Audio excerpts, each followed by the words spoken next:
In this video, I'm going to teach you how to use Spacedesk with an iPhone or iPad. It's a very easy process, so make sure to follow along. Setting up and using Spacedesk is extremely simple.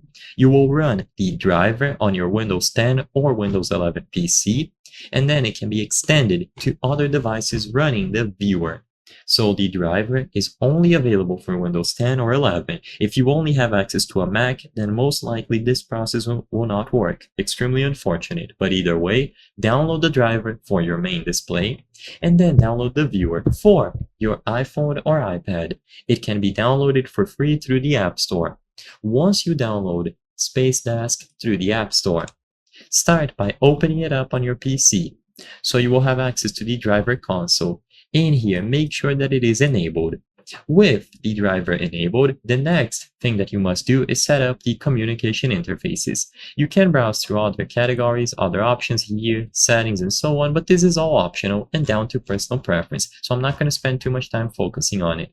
When you go here, you have to choose between using network adapters or USB cables. If you choose USB cables, you will have to plug your iPad or iPhone using a cable to your main PC.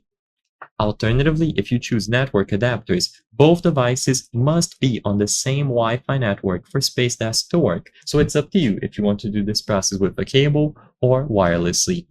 Now, after you download the Spacedesk viewer on your iPhone or iPad, you should be able to immediately see the Windows PC running the driver.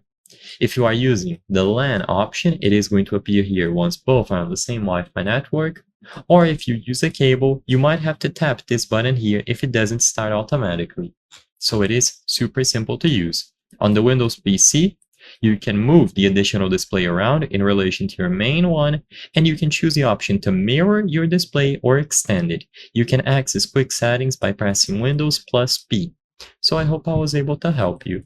If this video helped you, consider subscribing. As you can see, according to our channel metrics, 83% of the people watching our videos are not subscribed. By subscribing, you can help us make higher quality videos. Thank you for watching, and I'll see you on the next one.